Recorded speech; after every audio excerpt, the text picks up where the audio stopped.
Best Podcast Ever is sponsored by the Gertzberg Law Firm, a full-service business law firm in Cleveland and Chagrin Falls that's changing the way businesses retain their attorneys. Go to gertzberglaw.com to learn more. While you're there, check out Cover My Six, a complete legal audit of the 6 areas that most often create or prevent business lawsuits and government investigations. Go to covermysix.com to learn how we keep you safe. Enjoy the show. Ladies and gentlemen, you're about to listen to the best podcast ever recorded.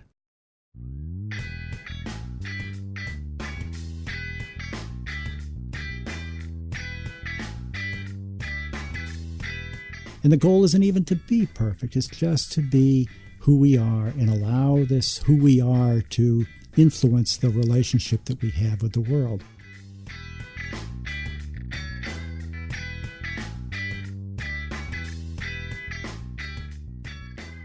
Hey folks, thanks for tuning in. Alex Gertzberg here. Molly sadly would not be with us for this interview. The interview is with a great dude, John Cunningham. John is here for his second time. We interviewed him once early on, and he is a meditation instructor. He runs the Insight Meditation of Cleveland. And he is a guy that I met, I want to say, probably about 5 years ago. And then I went to a few meditation sessions in Shaker Heights at their center. And then I went to a 3-day meditation retreat, which was life-changing. It was a silent retreat that John's group put on. And then since then, I've talked to him a few times. I mean, personal issues, my meditation practice. I'll tell you, I mean, I have said this a number of times on this podcast. And so those who are avid listeners will be bored to tears for the next couple seconds, but those who aren't won't be until afterwards. Here's the deal. If you are not a meditator, try it. It was a real game changer for me. I've been meditating for, I want to say, I don't know, like 10, 15 years now. It's not as intimidating as a lot of people think it is. And developing the habit is, you know, and John and I talk about it. I mean, it's a minute a day. It could be 2 minutes, and then you increase it. But there is this roommate in your head that has been there since you were born and has just gotten louder and louder and is constantly chattering and is usually judging, is usually pointing at something saying good or bad or not good enough or not fast enough or could be better or whatever. There's always some evaluation there. And that roommate is always there.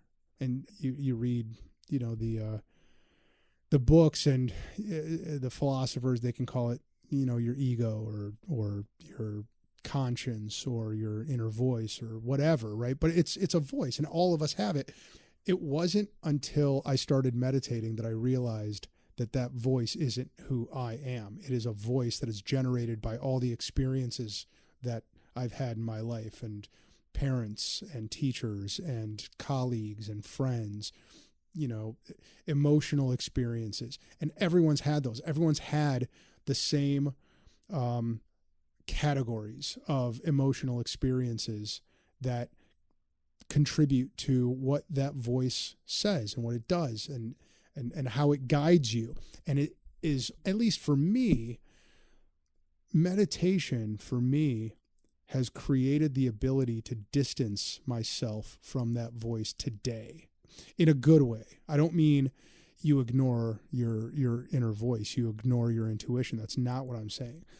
The judging voice, the one that can be a little too self-punishing, the one that creates unnecessary stress in your life. You need distance from that voice.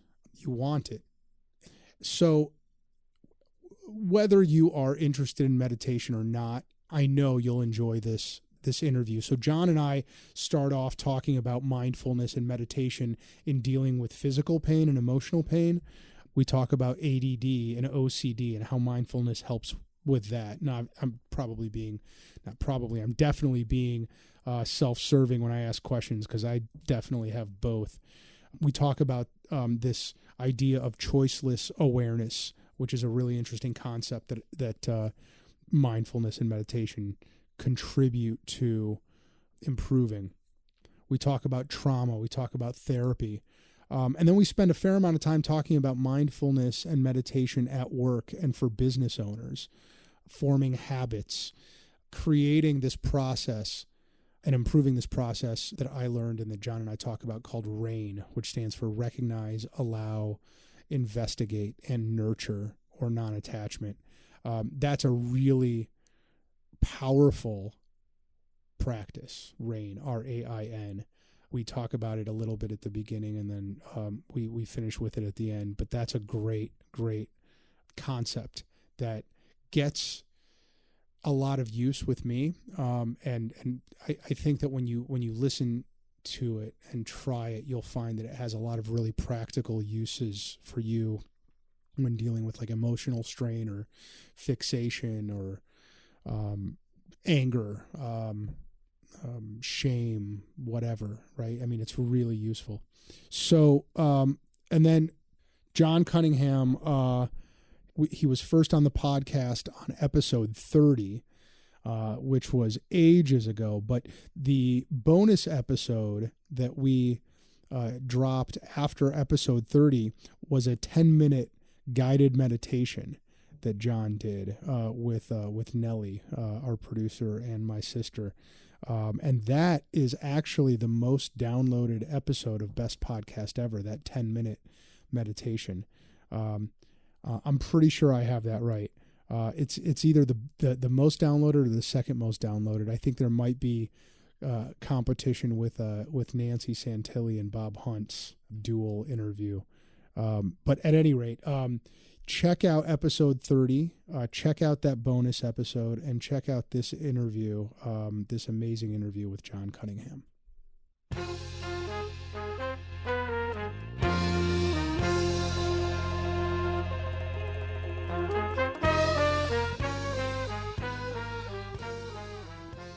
All right, John Cunningham, how are you? I'm doing great, Alex. How about yourself? Good. Are you really doing great? I actually am. Is there at least one appendage attached to you that could be doing better? Well, everything is just as it's supposed to be. That's such a great answer. The body has had some difficulties, as you saw. I have a leg that's broken, but it's just the body. It's not a big deal, and it's healing. So I like the way you answered that, the way you said that. It is exactly as it's supposed to be. But I wonder, John, when you are a mindfulness expert, which I think you are, even though I don't know if we'll talk about whether one can truly master mindfulness, but I would say that you are an expert. When an excruciating pain works through your body, such as it must have when you broke your leg playing with your son. Mm-hmm. I have several questions. One, does the meditation training that you have and that you teach come into play? How do you apply it? And secondly, do you ever, in such instances, forget it and just start streaming random swear words out into the universe and just let it all out? So those are great questions, Alex, because first of all, yes, I would say mindfulness and meditation very much does have a role in my relationship to the pain, the discomfort. And I'd say the way that it does that is it integrates, mindfulness and meditation integrate into one's life to the extent that you use them like you would anything else that becomes part of who you are. So the metaphor I would use would be something like gravity. If you think about gravity, you don't have to think when you're taking a step down a step. Oh, there's a step. How do I get down there? Your body knows how to do it. So the same is true with mindfulness. As you develop a mindfulness practice, and really the tool for that is meditation, as you develop that, what happens is your mind and your body become attuned to presence. So when something happens, it's not that you think I need to be mindful, and you're not even thinking about mindfulness. Mindfulness is just present, like gravity awareness is just present when you're walking. So what happens when a sharp pain or discomfort comes into play, such as I went through a couple of weeks ago? Well, yeah, it's excruciating. It's very challenging in that moment. It's a little bit like a ship, where the ship gets hit from the side and it tilts. Now, without a mindfulness practice in my own history, that ship would have stayed over or maybe fallen onto its side. Right. What I find now is that these situations recover very quickly. So even as I was going down, I stepped off a step. I think I explained to you, I stepped out of my garage door and onto a lower step. I twisted my ankle and put all my weight on it. Even as I was going down, and it was like my body was already feeling it. I could feel and heard the bone as it broke. But even as that happened, my body and mind were saying, this is, and I'm adding these words now. There was no language in the moment, but this is what's happening in this moment. This is just what's happening right now. This is it. Yeah. There's nothing to do except fall. No way to be except in pain. No way or no reason to go beyond that. No reason to, I would use the word to suffer, even in the midst of the pain. Yeah. So even though the body was hurting and aching and this really intense feeling of it, I would say the mind wasn't suffering with that because it didn't grab it and hold on to it. It reminds me of this quote that I heard. I think it was a Buddhist quote about how most people actually suffer from the same event 3 or 4 different ways, Mm-hmm. but really, and they relate to, in the moment, and then when you regret what you did, Right. and then when you worry about what's going to happen. Right. Right. And so really, whether it's someone dying or someone breaking their leg, Yeah. you can suffer in that moment, Right. or you can project or regret and then start thinking about other people and suffer a million times over. Right. And there's actually 4 of those. So you talked about the future, the past, and let me call it the pain of the present moment. Right. The Buddha, who taught this whole technique of mindfulness and meditation, he said it's like 2 arrows. It's like getting shot with 2 arrows. Right. The first one is the actual sensation that happens. So in my case, a bone broke. There was a snapping bone there. So that's the first arrow, and that's a physical pain. We're not in control of that. That's the body. It's doing its job by being in pain. That's the whole situation. The second arrow the Buddha talked about is our resistance to that.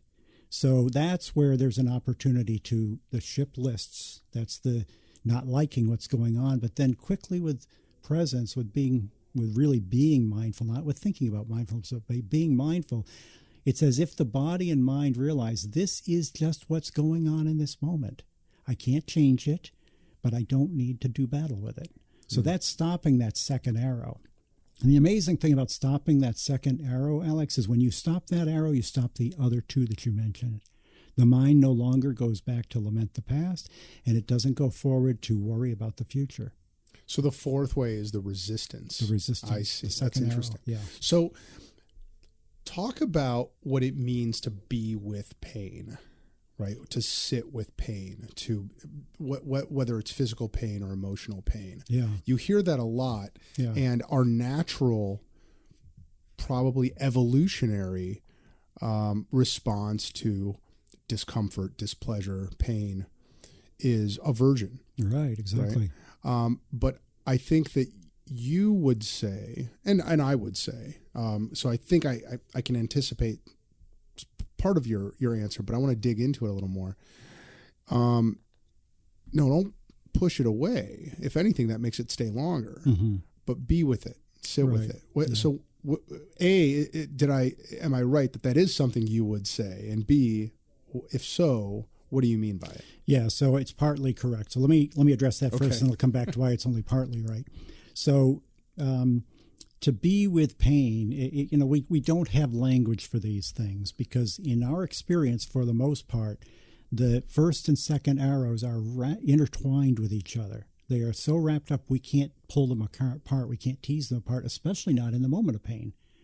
So what meditation offers is a way to pay attention to our experience, what's actually happening in this moment, to see that there's a separation between the experience, the actual experience, and our relationship to that experience, meaning the aversion in the case of pain. So by training the mind to look that way, when something serious does happen, that's such as a pain, we can then see, this is a sensation. And again, I'm adding these words now. This is just happening in the moment. There's a sensation and there's a resistance to that sensation. It's not a good time to start when you're falling with a broken leg. I always say with meditation, it's like yelling to somebody who can't swim, who's just fallen overboard. Would you like to sign up for swimming lessons? That's not the right time for swimming lessons. You just, hold on for dear life at that point. But by doing a practice, a meditation kind of practice, training ourselves as what does it really feel like to be mindful, that's when we begin to see these two, the experience of the discomfort, of the pain of the body, is separate from the aversion to that. And that the suffering, the thing that really gets us, is that aversion. It's not to say that the physical sensations are not comfortable. They are uncomfortable and they're very intense. But so what?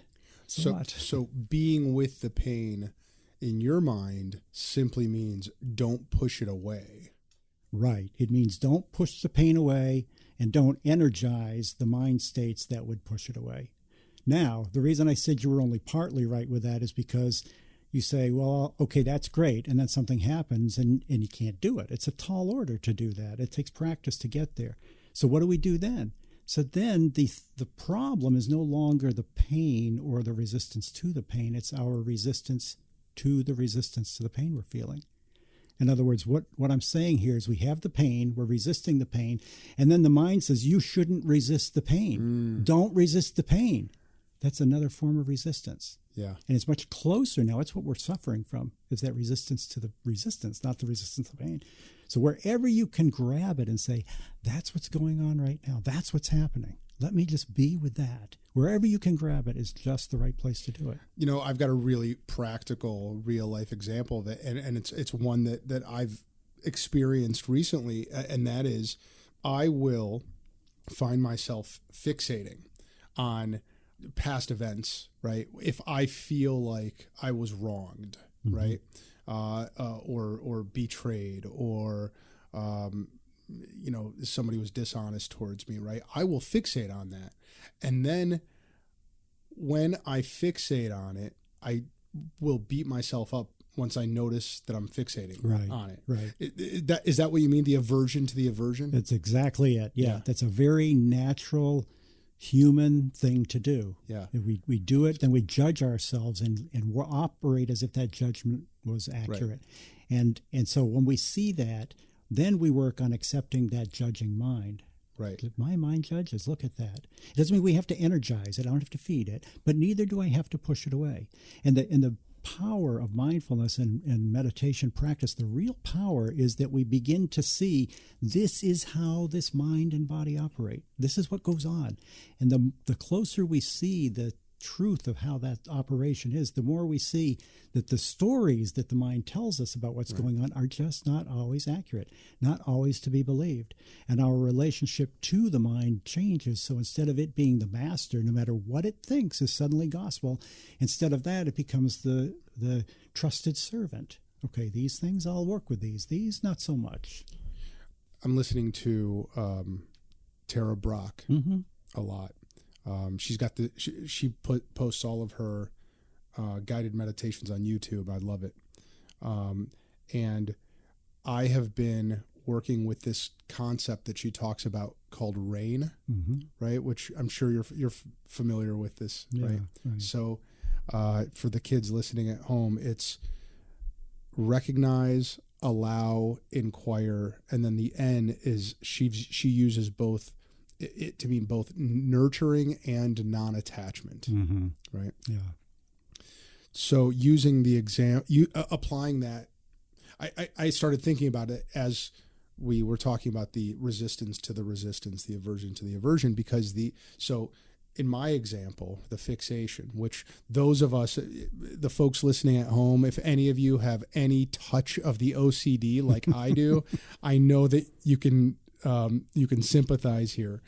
You'll just be driving your car and your mind will just fixate on something somebody said to you that was embarrassing to you, or something, in front of the judge and your client nonetheless, or just something like that, right?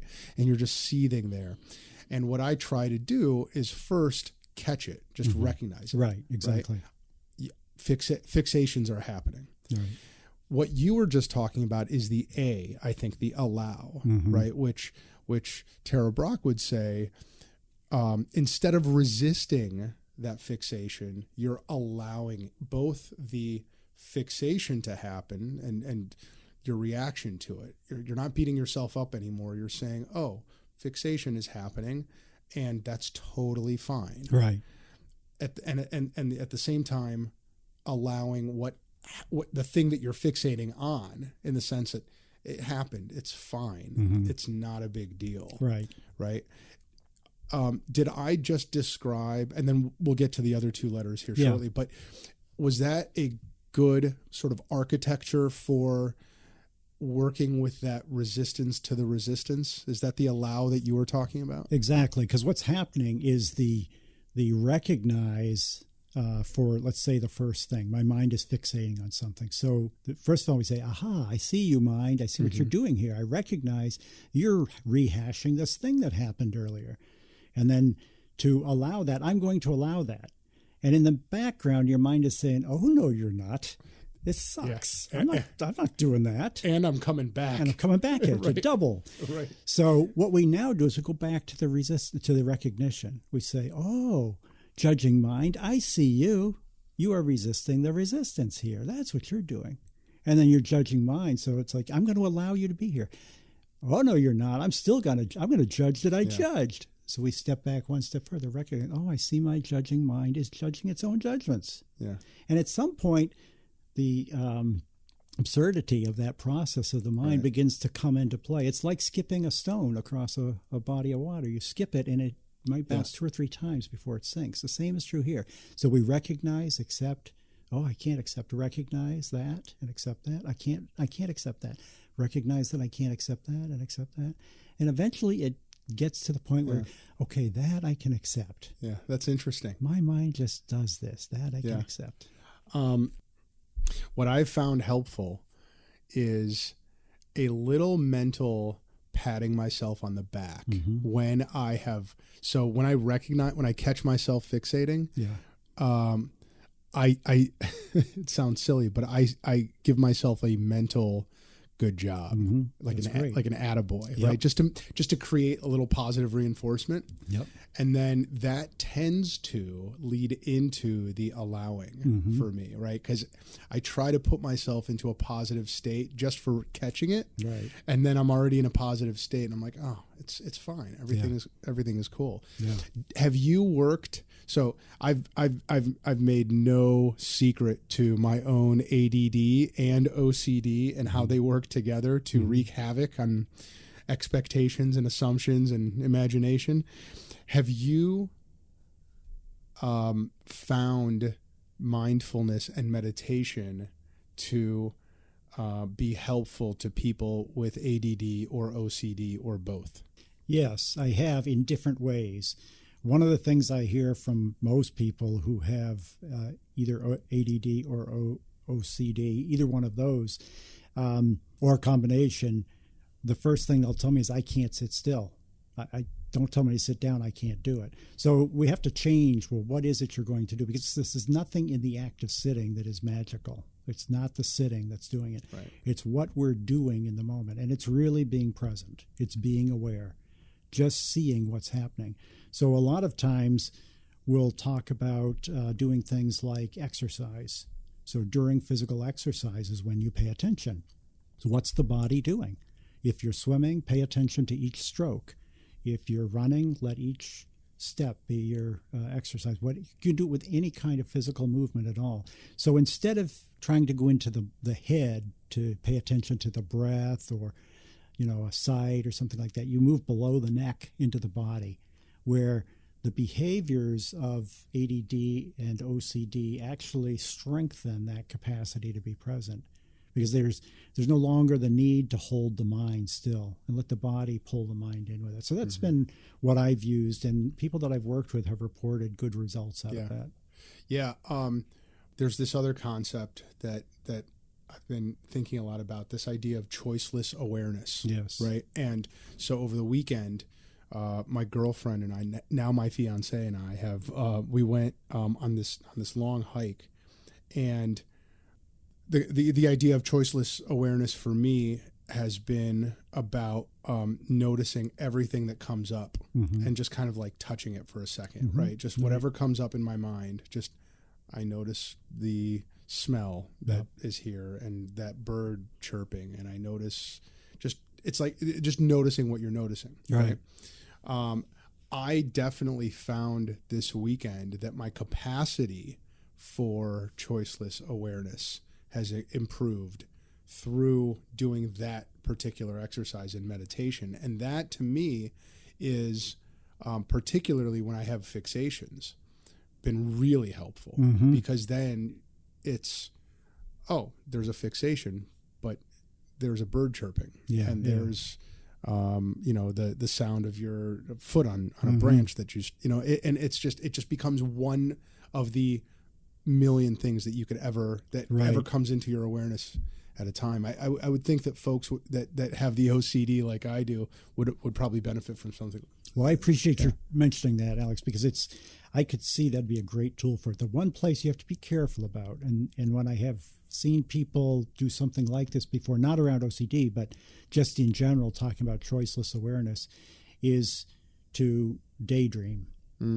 So moving out of real presence and awareness, which is what you're describing, where you're just noticing and aware of and allowing and letting it rise and fall, each thing as it will, is to become, to move into daydreaming.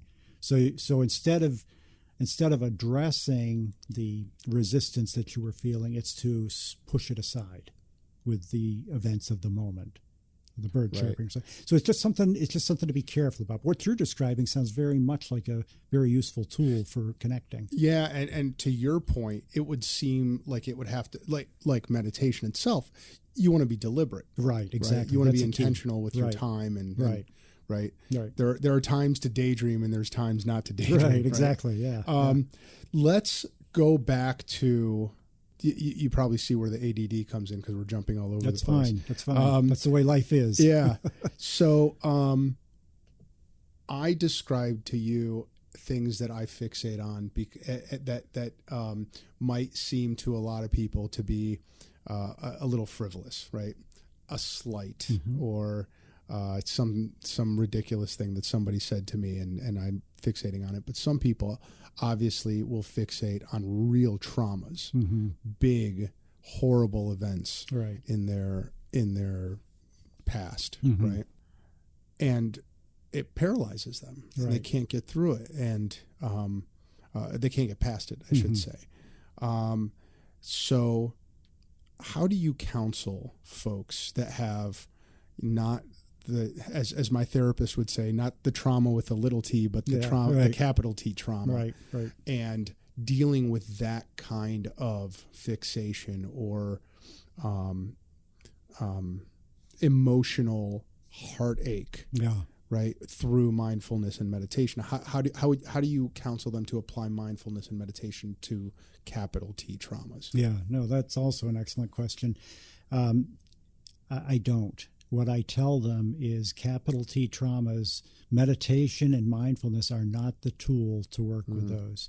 Now, if somebody has a practice and has that kind of an event in their life, that's different. But somebody who, because I see people frequently who are trying to come to meditation and mindfulness as a quick fix. I once had somebody call me, because I pass out my cell phone number freely for anybody who wants to know about anything. So I had this person call me asking about when is the next meditation. And this was on I think it was a Friday night, so the next one was Tuesday. And the person said, isn't there anything sooner than that? Which was a red flag to me. Like, why do we need to do something sooner? Well, she was going through exactly what you said. She had had a major trauma in her life. She was not a meditator, didn't have a practice, but she was looking for a quick fix to it. What really needs to happen at that point, that's the realm of therapy. It's the realm of getting somebody who can work at the psychological level. If you think about meditation and mindfulness, we're talking about the existential level. We're talking about a sense of well-being, stability, if I could say it that way, at the psychological level. And trauma doesn't allow for that, trauma with a capital T. So that's where there needs to be work done with a qualified therapist. Often, and I've done this in the past where I've worked with a therapist to help somebody find somebody who can work with them on either side of that divide. One of the key differences there is, at least in the case of post-traumatic stress disorder, the person undergoing that experience can't really differentiate the way you or I can what's happening right now from what they're experiencing. And that undermines mindfulness. Right. So even though you may feel at this moment like, things are a certain way, you can still differentiate that's not happening in this moment. You may not think that, but you can differentiate it, which gives you the capability of using a tool like mindfulness. So another way to say it is the mind has to be in such a place that you can separate the content of the mind, what it is the mind is thinking about or dealing with. You have to be able to separate that from the process of mind. Right.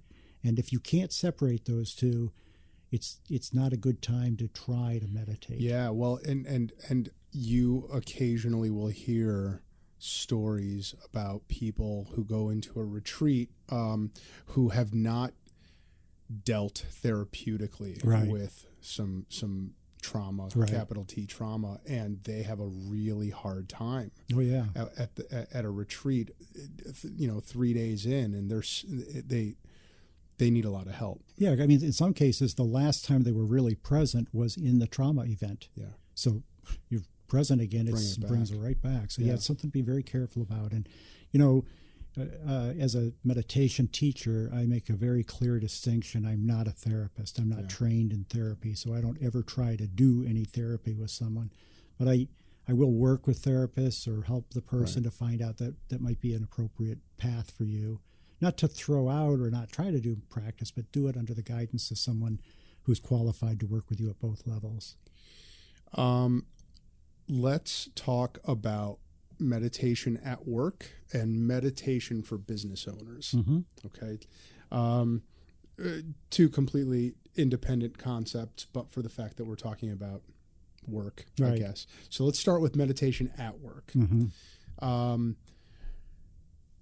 It is so easy for me, and I've had a meditation practice now for probably about 12 years, and I lapse pretty easily when I allow myself to get caught up in other demands on my time. And lately I read this book. I was talking about it in the last couple episodes. It's called Atomic Habits. Have you read this book? No, I haven't. You'd like it, John. It's all about breaking a habit that you're either trying to create for yourself or a habit that you're trying to break. Is that Ryan Holiday or who wrote it? No. It's James Clear. Okay, yes, right. I've heard the book. I've heard of the book, but I've never read it yet. So it's all about taking whatever habit you're trying to either create or break, and then breaking it down into its most atomic, most microscopic components. Okay, and then just working on those and building up to. Yeah. So, as my own example, I actually just went through a period of lapse where I went from a daily meditation practice, and it suddenly I realized that it was a weekly one, and then before I knew it, I'd gone a couple of weeks without meditating, and I was noticing that my mind was a little more scattered, a little less organized, far more distractible. Right. And I keep a journal so I'm like, oh man, I haven't meditated in a really long time. So applying Atomic Habits concepts, this is a really long setup for this question, John. I promise it's coming. Good. The Atomic Habits concept is, okay, you're thinking of meditation as a 20 to 30 minute process because that's how you've always done it. Break it down into a 1 minute meditation and do it every single morning at the exact same time, and do that for a couple of weeks. Yeah. And then do another 1 minute meditation right when you come into the office. 1 minute, that's it. Do that for a couple of weeks and then grow it to 2 minutes, 5 minutes, 10 minutes. Yeah. That seems to be working for me. My question to you is, have you seen that concept work for other people, number one? And number two, what else works for people who allow life to creep in and pull their time away from them? Yeah. No, I have seen that technique where, as a matter of fact, I've taught that to some people, because one of the things where I've taught it, I often hear, I don't have time for meditation. I want to do it, but I don't have 30 minutes to sit down and sit. So we talk about, well, what do you have? Well, if nothing else, you've got this breath, right? What else are you doing right now? Yeah.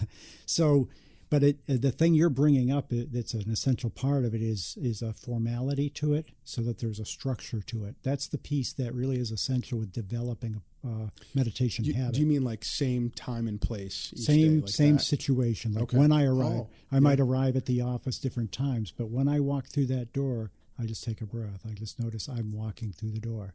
So there's value in doing that. Thich Nhat Hanh, who's a Zen meditation teacher, has talked about something called gathas, and he teaches these. And they're phrases that can be used under different situations where you create a phrase to connect yourself to a practice. So something like brushing your teeth. As I brush my teeth, I remember I'm a whole being. I remember my heart. You can structure these gathas any way you want to, where you're bringing both the mind, with this verbalization of it, to the awareness of the process that you're doing. And it's good to work with those with things that you do repeatedly. So eating is a good one, brushing teeth is a good one, going through the office door is a good one, things you would tend to do. And so that's definitely a wonderful tool. A couple of other things that can be helpful is it goes back to the R in Tara Brach's RAIN, is to recognize when you are aware that you're not practicing in any particular way that you want to be practicing. And that might be as simple as you're driving along and realizing, I didn't practice today. I haven't practiced. How long has it been since? Whatever that happens to be, just to notice, I can be aware in this moment. I can let the thought that I'm not practicing itself go, because it's got nothing to do with anything right now. Right. In this moment, I can be aware. That's the beauty of mindfulness, is it's only about this moment. So we're now separating mindfulness from meditation. Right. And it's appropriate here to remind folks who have not gone back to episode 30 to hear your first interview, the difference between the two. Yeah. So mindfulness is a way of being with your mind, a way of being present. It's a certain kind of attention we're paying. That's the first quality, is it's attentive. So it's a kind of an awareness, but it's an awareness that's non-judgmental. That's not feeding the commentary that the mind usually has. It's not making decisions. So it's called bare attention. It's just being present. So it's that kind of awareness you have when you first see a beautiful sunset, before the mind tells you you're looking at a beautiful sunset. That kind of awareness, just that presence. I always think about it in terms of what your senses can experience. Right. That's exactly it. If you can just think about what you see, hear, feel, touch, smell, and then think, and that's the sixth sense, is what you're thinking. Right. If you can become aware at any given point what those six senses are doing, then you have dropped into a state of mindful awareness. Right. And to begin with, until you get to a certain point, it's good to set aside that sixth sense. The Buddha talked about the mind as being a sixth sense. It's good to set that aside and say, what about just my five physical senses? Because as soon as there's a monologue in the mind, as soon as there's words appearing, describing something or telling something, we're pulled away. That's superfluous. If you think of something like a beautiful sunset, you're just looking, you're just taking it in with your eyes and whatever the surrounding temperature things might be with your body. As soon as the mind tells you, oh, what a beautiful sunset, That's superfluous. It wasn't necessary. It added nothing to the beautiful sunset. So you're not aware of the mind in that moment because the mind's telling you a story about a beautiful sunset. If, on the other hand, you were seeing and experiencing the beautiful sunset and the mind starts saying, what a beautiful sunset, and in that moment you become aware, this mind is saying, what a beautiful sunset. Not the words for that, but just the awareness. Look, it's telling me about that. Thank you, mind. How nice. As you see that, that's awareness of the mind. Yeah. But it's important to not think that the story that the mind is telling you is itself mindfulness. So that's mindfulness, and that exists independently, or can exist independently of meditation. Right, exactly. So what's meditation? So meditation is a practice. It's a way of cultivating the capacity of the mind and the body to be present. It's both, the mind and the body, to be present. So what we do in meditation is we take an environment that's relatively controlled.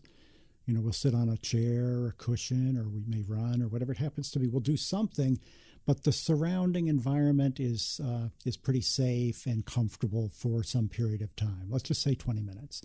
And during that time, what we do is we direct our focus. We direct what it is that we're paying attention to, and sort of practice this idea of paying attention in this way that I talked about, this bare attention.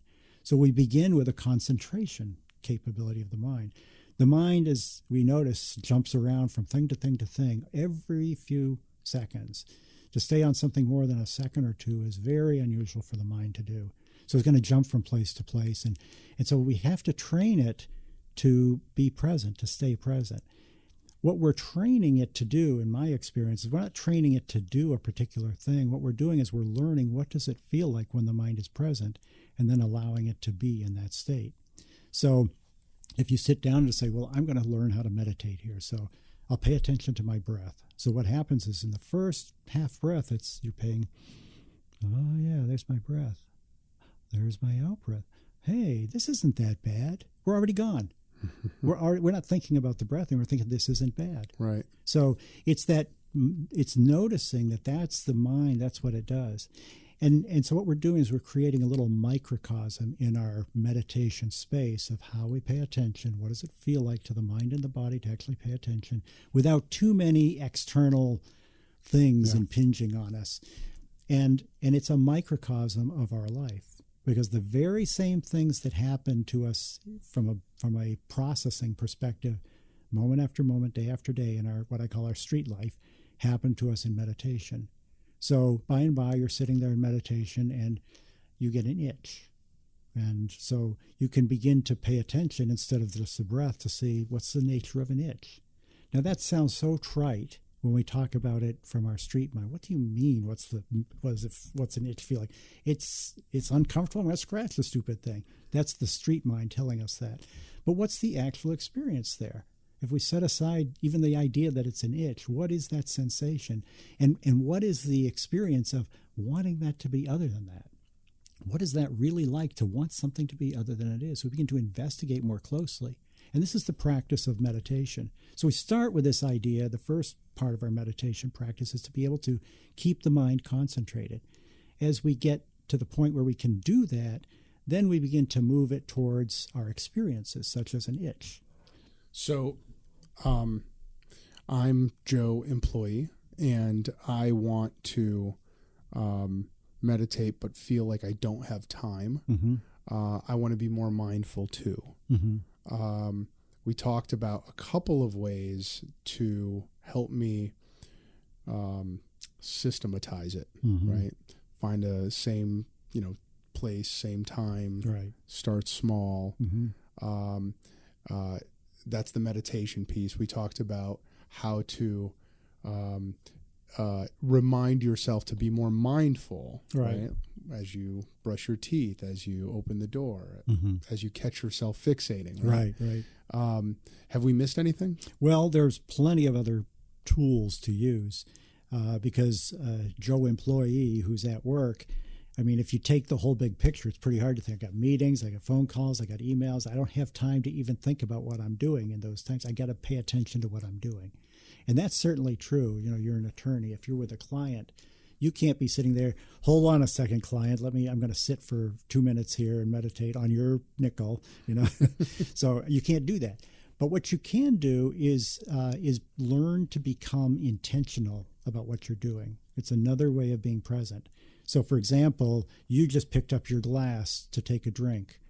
You can learn to be intentional about that. So even before you pick up the glass, there was something going on inside you that motivated you to pick up that glass. What was that? We don't know for the most part. We don't know. But what if I began to say, I'm going to just pay attention to what's going on, and I notice my mouth's dry or whatever it happens to be, I think I'm going to have a drink. And just watch as I pick up my glass, see how the intentionality of my hand is doing that, how it's bringing the glass to my mouth. I need to go get a new glass of water. I'm going to watch as my body gets up and go almost from a detached perspective. So it's not so much I'm going to do that, but look what this body is doing. And the body will do it fine by itself. So it's developing intentionality. I'm going to open this email. I see from the title, I don't think this is going to be a pleasant email when I open it. I can already feel what's going on. Before I open it, can I just be aware, this is impending unpleasantness for me? And catch those things during the day. So that's one additional tool that we can use. Another one, which takes some time to cultivate, but is a very powerful tool, is to become aware of how you spend your mind. So every moment of every day, every waking moment, you are using your mind to do something. Now, while you're at work, maybe you're using 20, 30% of it to do your job, but for the most part, most of our mind time, what we're spending, is pretty trite. Or it's daydreaming. It's concerned about the future, the past. It's not really truly planning that's helpful to us. It may be lamenting. We're using our mind, and the big thing is we're not aware of how we're using it. So one of the things that can be done is you can stop spending your mind, unless you need to, in these kinds of ways. And some of the things that are useful for that, there's a practice called loving kindness practice. You're probably familiar with that, but for those folks who are not familiar with it, it's the idea of well-wishing for ourselves and others, just simple well-wishing. And it usually focuses on 4 areas. 1 is safety, may I be safe. 2 is health, may I be healthy. 3 is my mind's health, may I be have well-being. And the 4th one is may my life just happen that way, may it unfold that way. So we can work with phrases like that to sort of spend your mind in that mode when you're not using it for something valuable. So, I have to tell you, that is such a powerful tool, particularly. I'm so glad we're talking about that in the context of workplace mindfulness, because there are so many opportunities to go negative. Yes. There are so many opportunities to be stressed out. It's everywhere, especially in my line of work, but for everyone. People stress out at work. Sure. And when you take 10 seconds to just think, right, may I be well, may you be well, and you can't. I say this all the time to people. You cannot be both thankful and bitter at the same time. Exactly. The mind can only do one or the other. Exactly. Yeah. So, when I first started hearing about the loving kindness meditation, or metta, right? Yeah. I thought it was not for me. Yeah. Not at all. Yeah. I couldn't trick myself into well-wishing. Yeah. Right. But when you do it, and you do it habitually, it makes you a happier person. Exactly. A more serene and calm person. Yeah. It changes your. I mean, I think it changes not just you, but the people around you. And you don't have to say a word. Exactly. It's all just what you think, what you feel. Because the other quality that, in addition to the ones that you mentioned, Alex, is it increases your connection with those people. And I think that's what people are feeling around you. If you're feeling connected and open, somebody reads that. They may not have any words for it. They may not even know what they're sensing, but they know it. We read each other very well. We read those little nuances. And so that sense of me being a little more open to you, a little more feeling connected, like there's space for you here to be who you are, just that little feeling, is inviting to us, is inviting to each other. So whether you're going to an adversary, to a customer, a client, a loved one at home, a boss, a subordinate, doesn't matter. That capacity to have an increased sense of connection really changes the dynamics of the environment, and it itself tends to propagate that feeling of well-being that you're talking about in the one who's doing it. So it is a wonderful tool. I will say, if somebody, because I know a lot of people have trouble, it sounds kind of gushy to say, I'm going to wish well for everybody. Oh, no. It's like, it sounds kind of, like, oh, come on, let's get real. Right. So you don't have to do these phrases. You can do it in other ways. It depends on what works for a person. Something as simple as peace, just repeating peace, repeating serenity. So just, may I be serene, may I be quiet. May my mind be quiet. May my mind not do battle with me. You can pick words that work for you. And I strongly encourage people to pick words that work for them, because this is not about an emotion. We're not trying to cultivate an emotion of, oh, I love everybody. That's not what we're trying to do here. What we're doing is actually breaking that process that you were talking about of the mind feeding on itself. And that's happening through the release of the stress hormones in the body, such as the cortisol, which tend to, when there's a high cortisol level, it tends to make us have those kinds of thoughts. It tends to propagate those. Right. So we have to break that somehow. You can't break it chemically. That's a physical process. What you can do is change what the mind is feeding on. And by moving to this state of something that breaks it like that, what you're doing is you're giving the body time to clear that cortisol. Yeah. It's less likely to do that. Yeah. One that is a little bit less gooey, I guess, for lack of a better word, is I remind myself that they're doing the best they can with what they've got. Yep, absolutely. And that is really helpful when you've got an adversary, and I don't just mean opposing counsel in my case, but someone at work that you just think is a total jerk. Yeah. Or one more good one, I've got another thought too about that, but like another thing that comes to mind for practicing mindfulness or meditation at work. So we've talked about the idea of using moments at work, such as going to get your coffee, using that as almost like a gata, the Thich Nhat Hanh sense, I'm going to get coffee, paying attention to my body. The second one we talked about is to not spend your mind frivolously, to try to direct how you're spending your mind. We talked about intentionality, that no matter what it is I'm doing, I'm just noticing what it is I'm doing. Another one, which is very simple, is just to stop from time to time and take a breath. So you could do something like set a timer on your phone or on your computer so that it goes off randomly, or maybe every 10 minutes, and just you hear a ding or something, and while that ding is here, after that ding, the next breath I'm going to pay attention to, and just do that, and then let it go. Yeah. Now, I did that, and I got pretty frustrated at my dinger that was going on. It's like, come on, I'm in the middle of something. But by and by, I worked my way through it and just let it be there, because I didn't have to really change anything I was doing. So that's another one. And that, again, you can sort of, it's nice if you can randomize that, so it's not like, oh boy, it's 9:59, here comes my ding. It's more like, oh, look, I happen to be in this middle of a heated discussion about how bad our HR policy is, and look, there's my ding. I'll just take this breath and let that go. That is really close to what I was going to say. The one I was going to mention was, and I think this might be a Thich Nhat Hanh lesson too. Any time you change tasks, right? So in our world, we change tasks and then we have to record it so we can bill the client, right? Whenever we're billing in that way.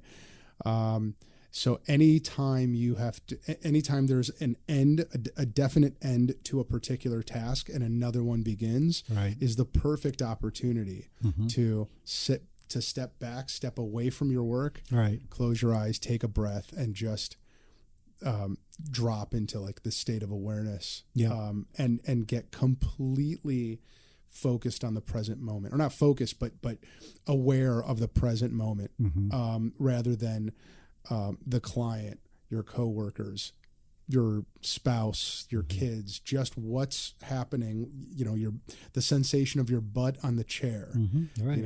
but that happens, how often do you switch tasks at work? I mean, all the time, right. all day long. Right. But when I'm, and this goes to the point about how meditation really is training your mind, because I notice that I'm more, that I remember to do that more when I've been meditating regularly. Right. I liked your definition about that meditation is training for your mind to have that capacity. I definitely feel that I have an improved capacity for mindfulness, particularly in those task changing moments. Yeah. And like you said, Alex, the idea of doing it over and over again, we have, I call it mental residue.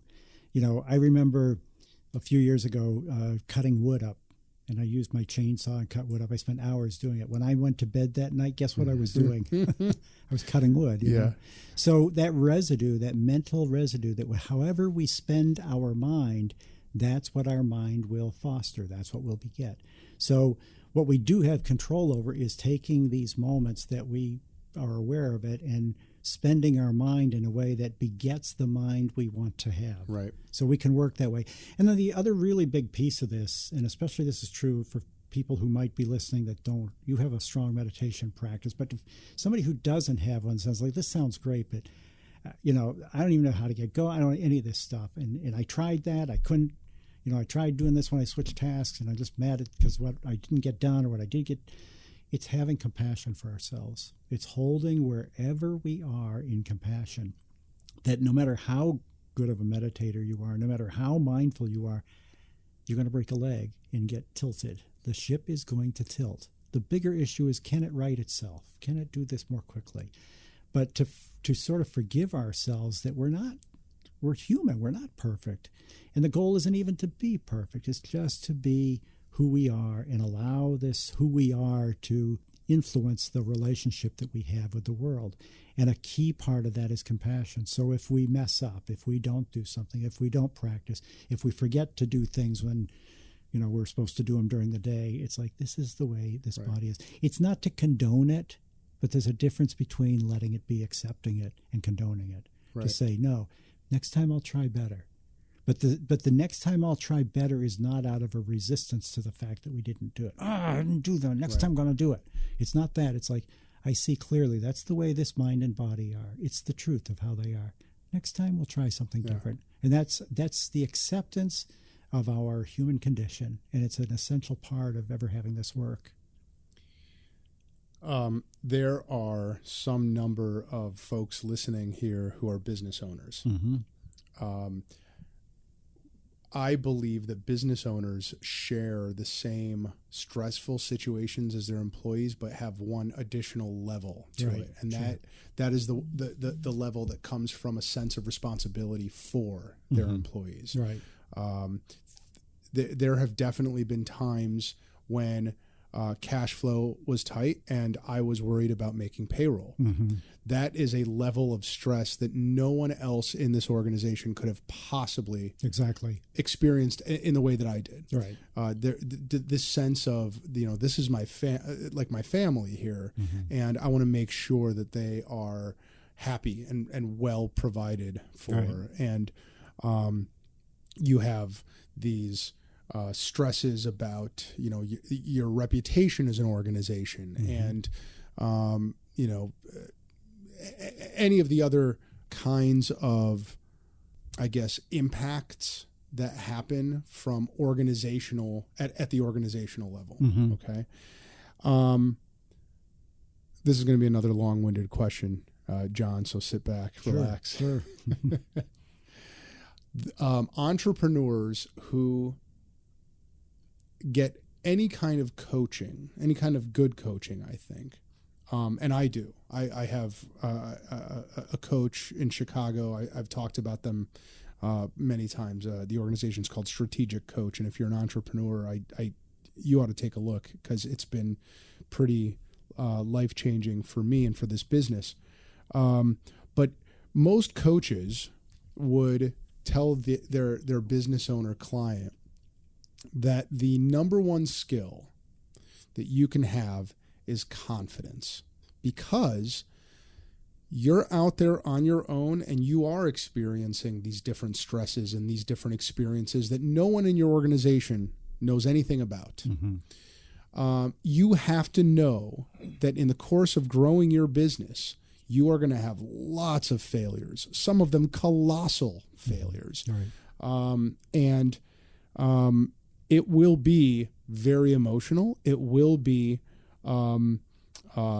traumatizing with a little t. Mm-hmm. And the best thing you can do for the employees there and for the life of your business is to have lots and lots of confidence, right? And keep working on your confidence and protect your confidence, right? That's what business coaches often tell their clients. And that's something that I hear all the time. Yeah. It is often, I think, also a training to see the glass half full. It's a training to know intuitively that everything's going to be fine. Mm-hmm. Just get back on that horse. Everything is going to be fine. And almost like purge the negativity out, mm-hmm. right? One of the things that I hear a lot in my coach program is, if it ain't helpful, it doesn't get to come along. Yeah. Right. So now this is where the question comes, right? It almost seems a little incompatible with mindfulness, mm-hmm.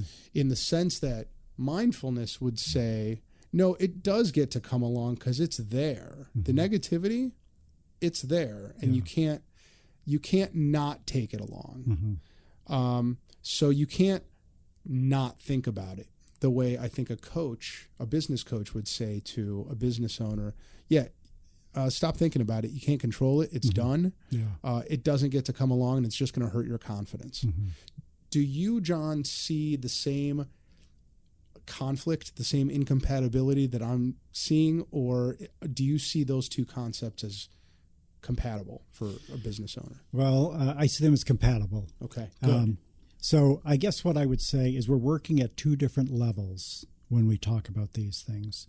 So when you're talking about the business owner and the issues facing them, for the people out there who are not business owners, they face the same things. I mean, you face the same things in your life outside of your role as a business owner, right? Our personal, interpersonal, all these aspects of life.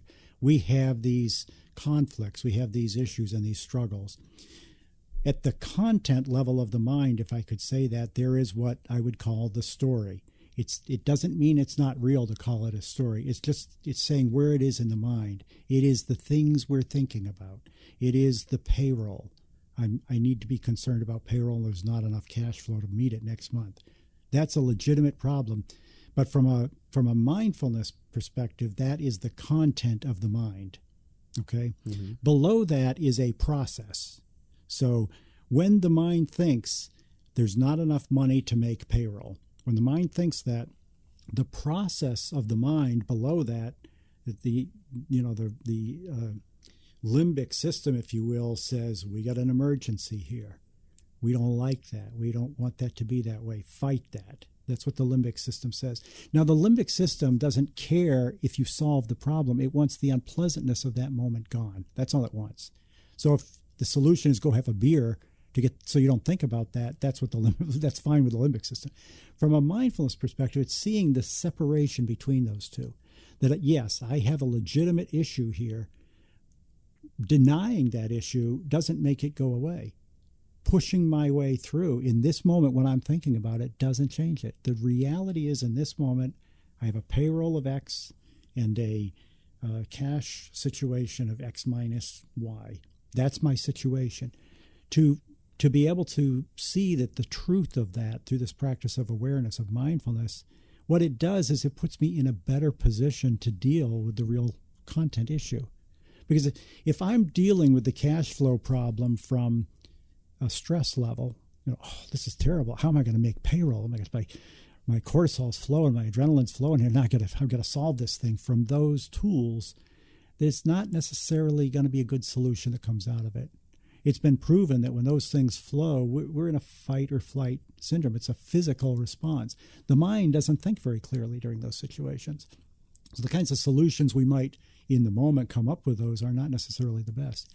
But if I'm calm and at peace and aware of, well, this is the reality of the situation. I don't like it, but this is what's true, X and Y. They're two different numbers. By being at peace as I begin to investigate these things, sort of taking the energy away from that content, stirring up the process, taking that away, I now I'm more intimate with the problem, if I could say it that way. Instead of pushing the problem away, it's like I'm accepting the problem, that I can investigate. The I that we talked about in the rain, I can now see what's going on here. Oh, I'm resisting this. By stopping the resistance to it, by beginning to see what's going on here, I use the word, I'm more intimate with it. What's needed in this moment? What has to happen? So it can be open to more possible solutions to it. What about the advice, though, that your confidence isn't protected when you're thinking about your past failures? Well, but see, we're not thinking about the past failures from a mindfulness perspective. That's still in that content level. That's the things we talked about at the beginning of the conversation here. Instead of a broken leg and the pain in the future and the past, it's now an unpleasant situation, and we're moving back. I did, oh my gosh, this is terrible. I've done this. This is my third time this year I haven't been able to make payroll. That does nothing for you. It does nothing for you. It is a way, if you think of it, the mind is trying to bring peace in the moment. So mindfulness would say, I don't energize that at all. I don't energize it at all. So there's nothing to give any, it's just a thought. There's nothing to give any energy to. What if this happens? Oh, Christmas is coming. What if this happens around Christmas? I can't make payroll. Don't give it any energy. You're not solving a problem by thinking that way. So by being mindful, those fade off. It's not that they don't come up. We just don't energize them when they come up. So instead, I'm here, I'm with the problem, what needs to be done right now. Part of that might be, yeah, gosh, this is the third time this has happened this year. What changes could I make in my business practices so that maybe this wouldn't happen again? But I'm coming from a place of clear seeing what's cause and effect instead of reacting to my aversion to my trying to do battle with it. Yeah. Does that make sense? It does. One of the ways that Strategic Coach talks about protecting your confidence is this concept called minding the gap. And the gap is the difference between today and your ideal self. Mm. The idea being that nobody ever really reaches what they've considered since their childhood their ideal self. Yeah.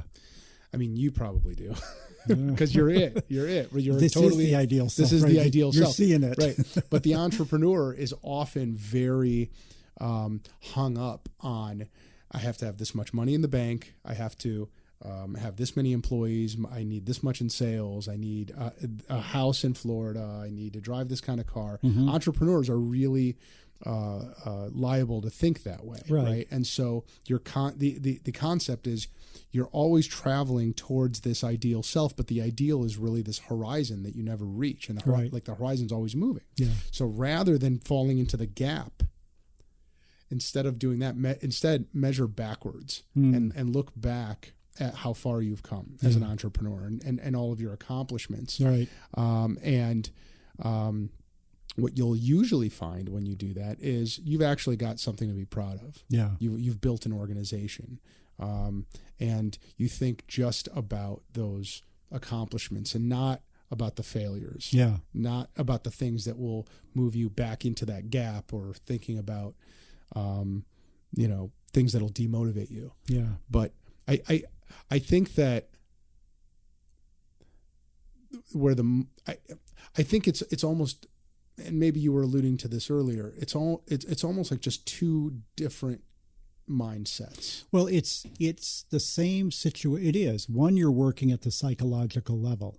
You're trying to take what the mind is thinking and mold it to think in a way that directs your system in a certain direction. You're adding content. Yeah. Right. And you're buying into the validity of that content.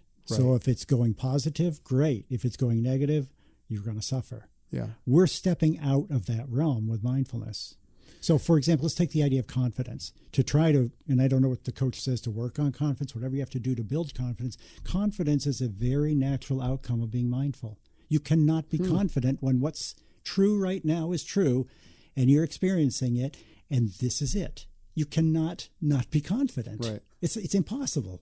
It's like an airplane. You know, people say, boy, that's tenuous, an airplane flying. But it's not. The laws of aerodynamics, the airplane cannot fall unless something tilts or something. But when it's flying, it cannot fall. It's as safe as being on the ground. It's only if it tilts that it becomes dangerous. And the same is true with confidence. You cannot not have confidence when this is it. And I'm open to it. So a couple of thoughts come to me. One is that ideal self. If you think of some ideal self, and I'm not trying to poke holes in any of what you're saying, but what's your image of that? First of all, it's incomplete. Who thinks of ourselves in the future, whatever we think of that? It's 2 or 3 qualities is what we're really thinking about, not the rest of our life. We should live so long to try to draw a picture of what would be an ideal self. Right. So what I'm saying is, you right now, Alex, you are the ideal Alex. John right here is the ideal John. We're perfect as we are. Why? Because it's the way we are. Right. Does it mean we can't change for the better? We can't grow? Absolutely not. That's not at all it. But to really, it's the acceptance. This is what's here, and it's perfect as it is, just right. So from this place now, I can begin. First of all, I will be confident right off the bat because I'm here. Because you've already achieved it. I've achieved it. You're done. You're good. I'm good. Yeah. In each moment, I'm good. Does it mean I don't plan or do things? Absolutely not. But I'm more intimate with the issues. So if I want to grow my business, now instead of worrying about it and coming from greed and aversion towards, it's like, what's Claire saying? What would be good for this one, myself? What would be good for my employees? What would be good for my community and my world? What would do that? Well, let me take those steps. I'll plan those steps. So it's not to say we don't plan. We actually plan with greater intimacy and greater connection to what it is we're planning. And you can do that whether the goals seem magnanimous, like improving the world, or I want a new Mercedes 560. It doesn't matter. So you can still do it the same way. So what we're really saying here is these two are compatible with each other, but one, we're stepping below the story and working at a deeper level. And a lot of the things that the psychological work is trying to address, they fall away. You don't have to worry about, it's not even an issue to think about my confidence when you are confident, you know. We're going to take a very short break. And come right back and talk about the I and the N in RAIN. Mm-hmm. And then we're going to do our lightning round. Folks, we will be right back.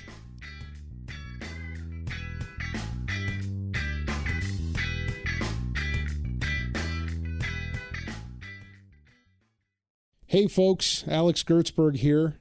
I am CEO of the Gertzberg Law Firm and Cover My Six. And I hope you're enjoying the show so far. I wanted to take a quick second to tell you about something special we're doing at Cover My Six. If you own or run a business, I want you to go to covermysix.com to see if you qualify for a no-cost business vulnerability assessment. My business lawyers will meet with you in person, go over your customer contract, your employee handbook, and your other key legal documents, and help you spot any legal minefields that they see.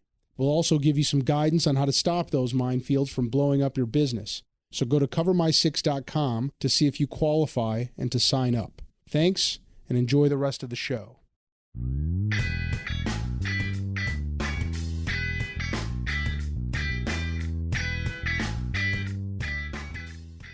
All right, we are back. John, let's talk about RAIN. Okay. Recognize and allow. Mm-hmm. We talked about it. Then it's inquire or investigate. Mm-hmm. So what does that mean to you? And by the way, we should, before I ask that question, RAIN as a concept, I mean, how do you feel about it? How do you apply it? In what moments, what kinds of situations would it be good or not good for? Mm-hmm. Sure.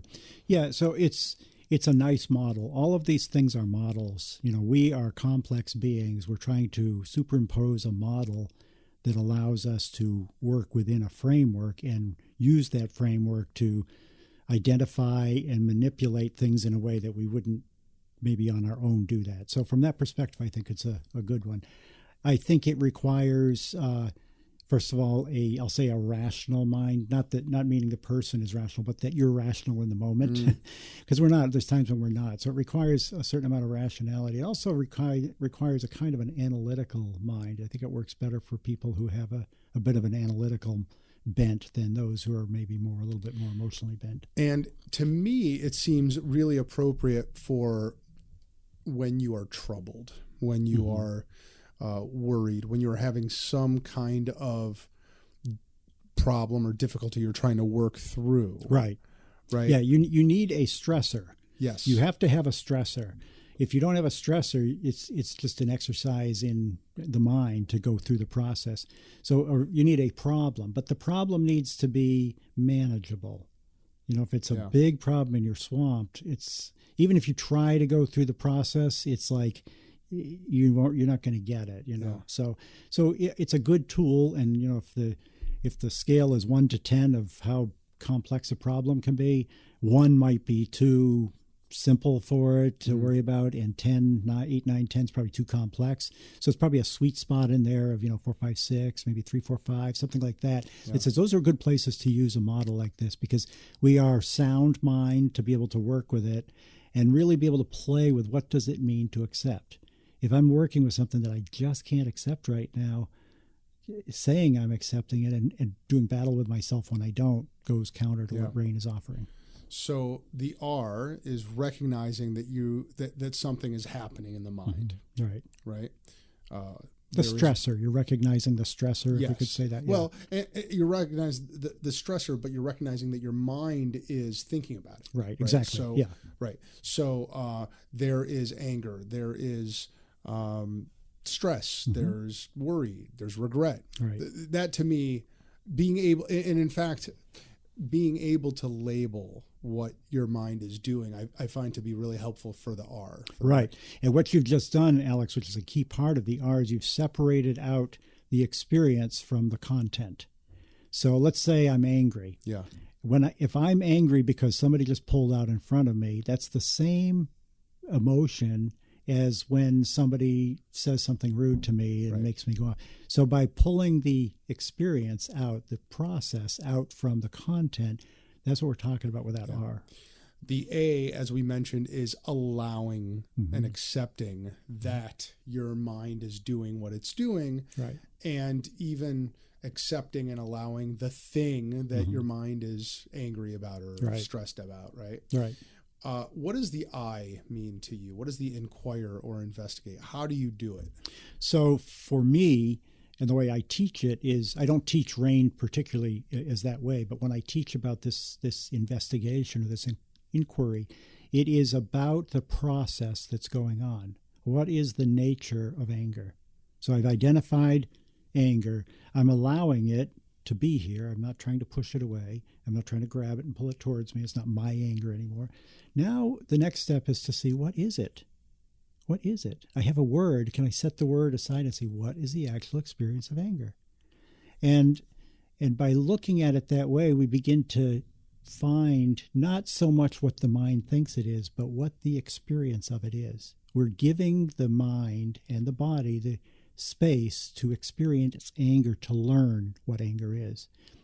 And depending upon what the afflictive emotion is that we're experiencing, some of them are harder than others. So we mentioned anger. Anger is a pretty safe one because it's usually keeps us at arm's length from the agitation force. The other ones, which are much harder, are like embarrassment, shame, fear. They come right in. They just rip open into us, and they're harder to look at. So inquiry might be allowing ourselves to come close to that, not to really be able to open up to it. But I'm shamed, I'm embarrassed by something I said or did, or somebody else said or did to me. Can I just allow myself to come close to the edges of what that experience is? So that's what we mean by investigation, is to really understand its nature. Again, not to think about it, which we will be thinking about, but the real thing is that building into our system, this is frustration, this is anger, this is embarrassment. and become familiar with them. Because when we become familiar with them, they become, I'll call them acquaintances, not friends. Maybe they're like the relatives that you don't necessarily want to have visit, but they're not strangers. They're not strangers anymore. And when they're not strangers, the capacity of them to unseat you, to unsettle you, begins to disappear. Yeah. I like the way you just articulated that. I have been thinking about it in terms of, in two ways. One, what's it doing to my body? And two, what do I need? What is the underlying need for that I'm trying to fill with this worry or stress or what am I afraid of? Right. By doing that, what you're doing, Alex, is exactly, you're letting your mind and body become familiar. Right. To see, what is this? What's going on here? And by doing that, if you do it a few times, you begin to get familiar with it. The N. What does the N mean to you in Rain? So give me her name for it again. So Tara Brach uses it to mean both nurture and non-attachment. Okay, so the non-attachment one is the one I'll talk about, because I knew she had a couple of words for it. The non-attachment is, I'll say it's the next step from acceptance. Right. So if you think of acceptance as allowing something to be, it's in this space, it's going to be here, but I still have a preference. I still have, if I could make it go, if there was a magic button on the wall here to make that go away, I would still push it. So it's there. Non-attachment is to step out of the story of it. It's to step out. It's, again, let me go back to my leg here. Yes, it hurt, but there's a point there where, fortunately, I don't always do this, but in that case, I was able to step out of it. Yeah. And I don't need a magic button to make it go away. It's like, it's just fine the way it is. Right. So to be able to be not attached to something, it's important to understand that attachment and detachment are two ends of a duality, if you could say it that way. They're two ends of a spectrum. And we tend to move back and forth between them. So I'm attached, and then the mind says, if I'm not going to be attached, I have to be detached and cast it away, which is just the aversion, pushing it away. I don't care. It's apathy. It's like, forget it. Non-attachment is to step out of the duality, to see both sides, to see, I don't really need to play that game anymore. It can just, this is the way it is. And so instead of acceptance and this like magic button, if I could push it, I would. It's like, it doesn't matter anymore. And the beauty of that, Alex, is that you can get to the point where the physical discomfort really is okay. It really is. It's like, it doesn't have to go away. So it's just, and it doesn't mean that you have to be there, but it's like a side effect of it. It's like, that's okay. Yeah. You ready for the lightning round? Let's go for it. I'm not sure what it is, but let's go for it. It will not hurt you. Okay. Okay. Ordinarily, although neither time that you've been here, Molly Gebler is sitting here, and so her lightning round questions are, John, what are you binging these days? What am I binging?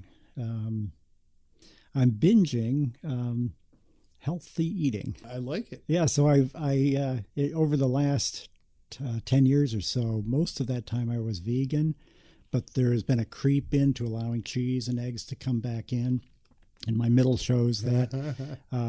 And lately, since the beginning of September, this is the 9th, starting the 1st, I started going back to a complete plant-based diet and really minimizing the amount of additional oil that I take in. So like just a lot of spinach, a lot of raw vegetables, salads without dressing. Today for lunch, I had spinach with carrots, yellow and red peppers, and broccoli with nothing on it. Now, to go back to mindfulness, the mind told me this is going to be a terrible lunch. There's not going to be any flavor in there. But by being with the lunch, if I could say it that way, I discovered there's a lot of flavor. And the sweetness of the peppers and the carrots, by paying attention to those, it was like, this is perfect. And I was great. I'm going to have that for lunch again tomorrow. Excellent. We have a question that we call the Christie, named after Christy George, who has a magazine called Neighbors. which is outstanding. She interviews people for a living, and the Christy is, if you could interview anyone who ever lived, who would it be?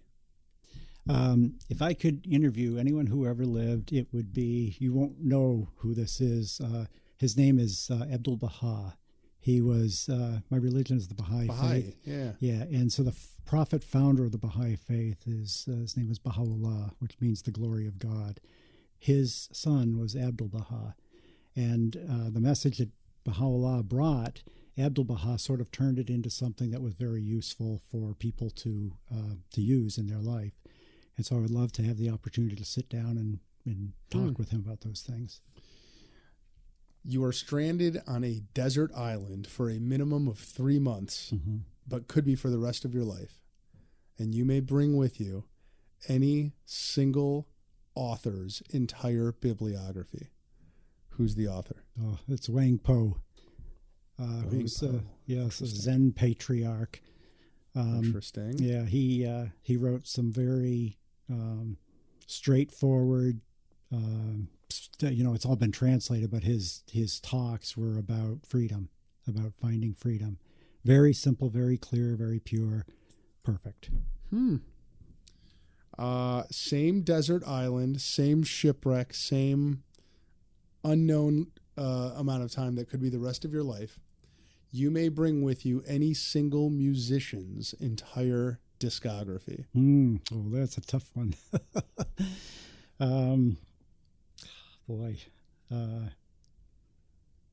I don't know. Right now I'm thinking Vivaldi. Okay. But, I would think, though, that you would be perfectly content just listening to the sounds of nature, John. Well, I would. That's why it's hard for me to pick it doesn't really, it's a trick question for you. It doesn't really matter. We had years ago, we did a family thing where they sent a questionnaire out. What's your favorite this? What's your favorite that? And it's like, I couldn't answer. I'm like, what's your favorite season? My wife was reading the question to me, and it was summer. My favorite season's summer.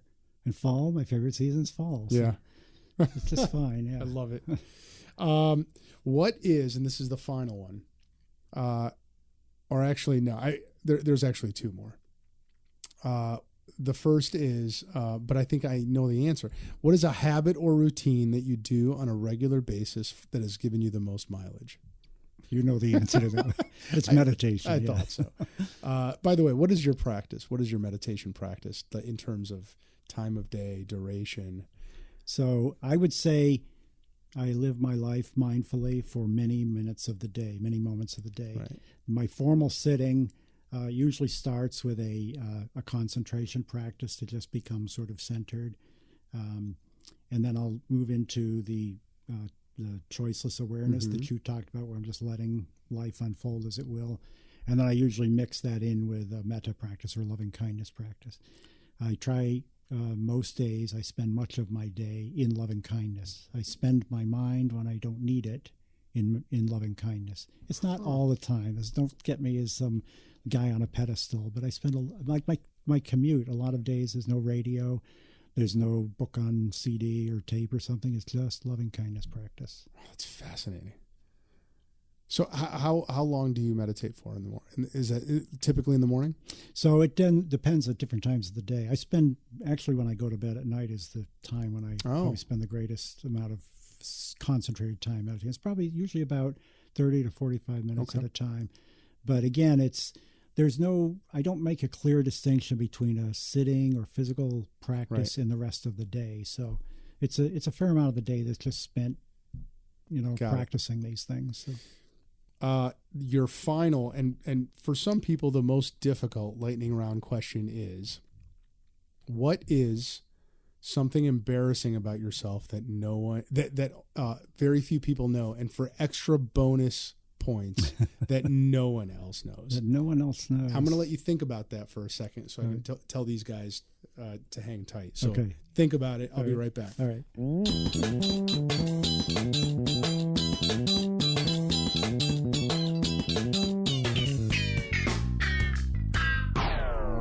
All right. The tough part is that no one else knows.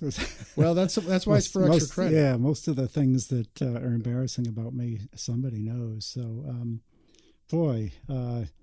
what is there? That's I'm struggling. Maybe it's because you're never embarrassed.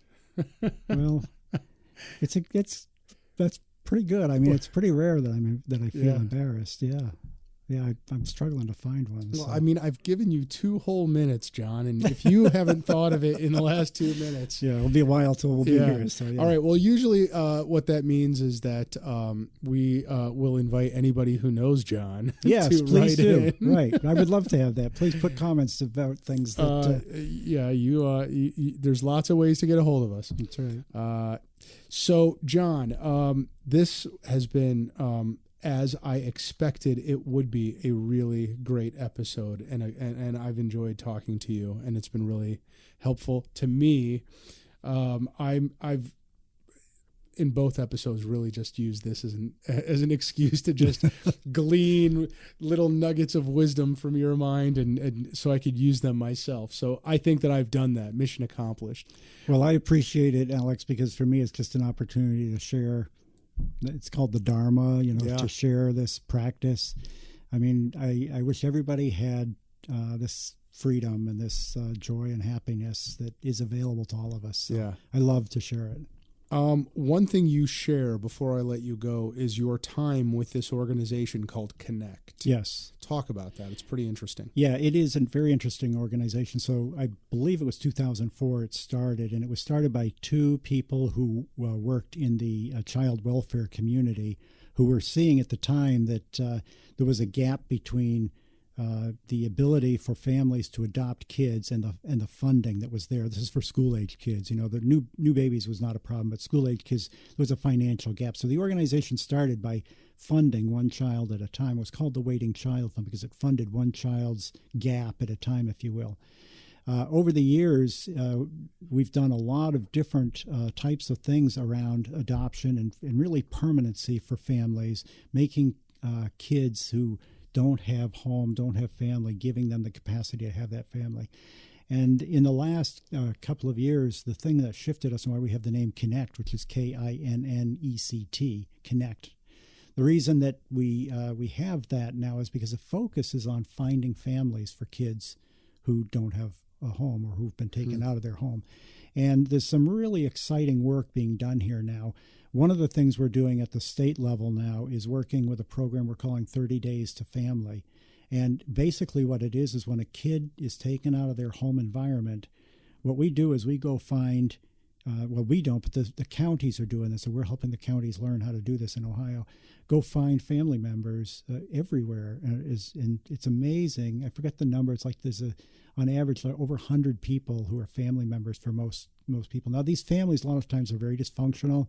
There was one child who was taken by an aunt who lived the next block over. He didn't even know she existed. So finding families, what it does is it lets these kids not have to move into foster care and continue that disruption to their life. It's really exciting. There's a lot of stuff that's being we're getting funding now at the state level. The opioid crisis is really bringing this to a head because there's a lot of kids who are being taken out of homes because either mom or dad or both are on drugs. And so what this is doing is trying to really help recreate and re-solidify those families. Wow. It's a very exciting organization. And so folks can learn about it at connectohio.org, www.connectohio.org. And John, I believe that you've got just totally unrelated, but just news to get out to the folks at home. You've got a retreat coming up. Yes, right. So the organization that I'm working with for the mindfulness and meditation is called Insight Meditation of Cleveland. We have a website at www.imcleveland.org. The IM stands for Insight Meditation, imcleveland.org. And on there we list our various meditation sittings. They're all free. They're around the city, so no matter where you are, you'll find a place to come if you're interested. But yes, twice a year what we do is we host a retreat at the Jesuit Retreat House in Parma, and we have teachers come in from different parts of the country to lead this retreat. And the idea of a retreat from a meditation perspective is from Friday night at dinner time till Sunday at lunch, you have the opportunity to really work with a meditation practice at a deeper level. So it's a great opportunity if you have a meditation practice or you're interested in something like this to be able to really deepen in that practice, and it's a good experience. I went to one of yours, and it was life changing. I mean, I don't want to overstate it or understate it. I will tell you that when the things I learned and thought about during the Dharma talks, and the quiet that I got to in my own mind, which in my mind is next to impossible. My mind is always chattering. More so, I think, than most people, but I'm sure it's not true. But that space, that peace and quiet that I attained in those 3 days at the Jesuit Retreat Center, unparalleled in my life.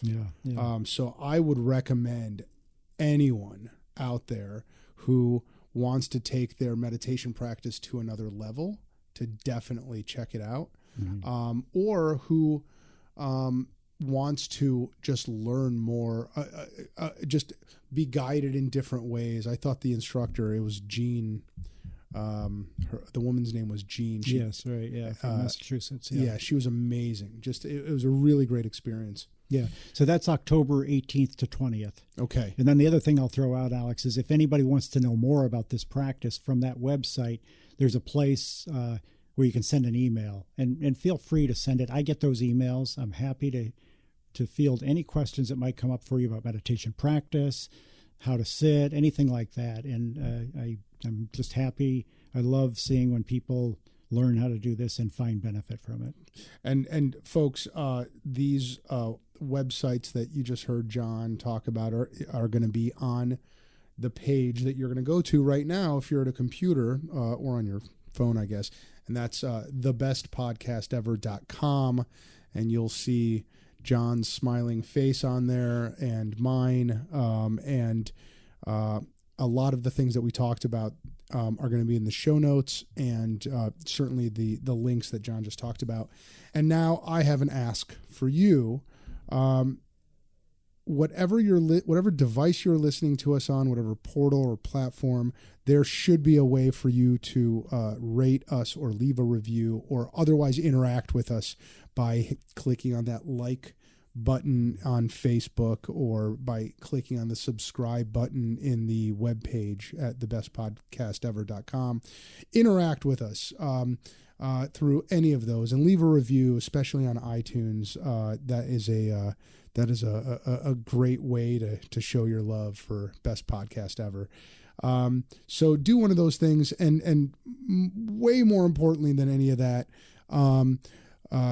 come back and listen to the next one. This was episode 102, I believe.